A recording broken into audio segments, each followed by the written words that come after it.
Current politics വെച്ച മറ്റൊരു കാര്യം കൂടി പറയട്ടെ. കോൺഗ്രസ് ഇപ്പോൾ നിങ്ങൾക്ക് അഭിമതരായ കോൺഗ്രസ് കേരളത്തിന് പുറത്ത് വടക്കേ ഇന്ത്യയിൽ നടത്തുന്ന രാഷ്ട്രീയത്തിൽ മുസ്ലിം സമൂഹമേ ഇല്ല എന്നാണ് ഞാൻ കരുതിയിട്ടുള്ളത്. ഞാൻ നേരിട്ട് കണ്ടിട്ടുണ്ട്. ജാഥകളിൽ മുസ്ലിം നാമധാരികൾ, വേഷധാരികൾ വരരുത്, ഒന്ന് മാറി നിൽക്കും, ഞങ്ങൾ നിങ്ങളുടെ കൂടെയൊക്കെ തന്നെ ഉണ്ട് എന്ന് പറയുന്ന രീതിയിലേക്ക് ഡൽഹിയിൽ CAA-ക്കെതിരെ വലിയ സമരം നടക്കുമ്പോൾ ഞാൻ നേരിട്ട് കണ്ടിട്ടുണ്ടത്. ഒരൊറ്റ മനുഷ്യനുണ്ടായിരുന്നില്ല. ആം ആദ്മി പാർട്ടി മാത്രമല്ല, ഇവരാരും ഉണ്ടായിരുന്നില്ല മുന്നിൽ നിന്ന് പിന്തുണ കൊടുക്കാൻ. എല്ലായിടത്തും മുസ്ലിം സമൂഹം ഇങ്ങനെ ഒരു ഒറ്റപ്പെടൽ അനുഭവിക്കുന്നുണ്ട്. അത് കാണുന്നുണ്ടോ? മറ്റു വഴിയില്ലാത്തത് കൊണ്ട് കോൺഗ്രസ് അങ്ങനെയല്ലേ, അതോ വേറെ എന്തെങ്കിലും ആണോ? തീർച്ചയായിട്ടും ജിമ്മി, നിങ്ങൾ മനസ്സിലാക്കേണ്ട ഒരു കാര്യം മറ്റു വഴിയില്ലാഞ്ഞിട്ട് എന്നുള്ളതല്ല. ഇന്ത്യ രാജ്യത്ത് സംഘ് പരിവാറിനെ താഴെ ഇറക്കാൻ മുസ്ലിം കമ്മ്യൂണിറ്റി എന്നല്ല ഇന്ത്യൻ ജനതയുടെ മുമ്പിലുള്ള ഓപ്ഷൻ എന്താണ്?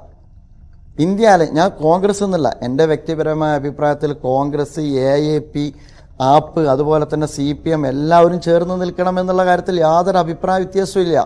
കഴിഞ്ഞ തവണ ദേശീയ അടിസ്ഥാനത്തിൽ തന്നെ ജമാഅത്തെ ഇസ്ലാമി അതിൻ്റെ പിന്തുണ കൊടുത്തിരിക്കുന്നത് ഈ അർത്ഥത്തിലുള്ള ഇന്ത്യ അലയൻസിനാണ്. അതുകൊണ്ടാണ് CPM-ന് കൂടി കേരളത്തിന് പുറത്ത് കൊടുത്തത്. അത് ഇന്ത്യ അലയൻസിന് പിന്തുണച്ചതിൻ്റെ പേരിലാണ്.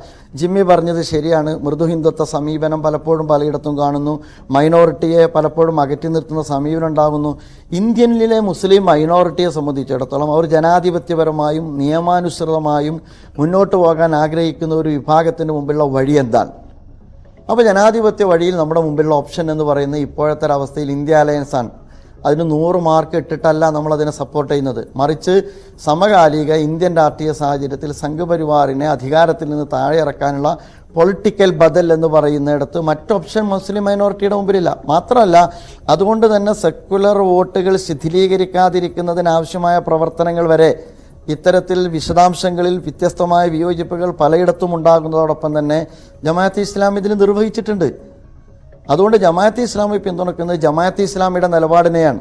അതിൻ്റെ ഗുണഭോക്താക്കൾ ചിലപ്പോൾ CPM ആകും, ചിലപ്പോൾ UDF ആകും. നിലപാട് വ്യക്തമാണ്. ശ്രീ P. മുജീബ് റഹ്മാൻ, വളരെ നന്ദി ഞങ്ങളോട് ഇത്രയും നേരം സംസാരിച്ചത്. നന്ദി.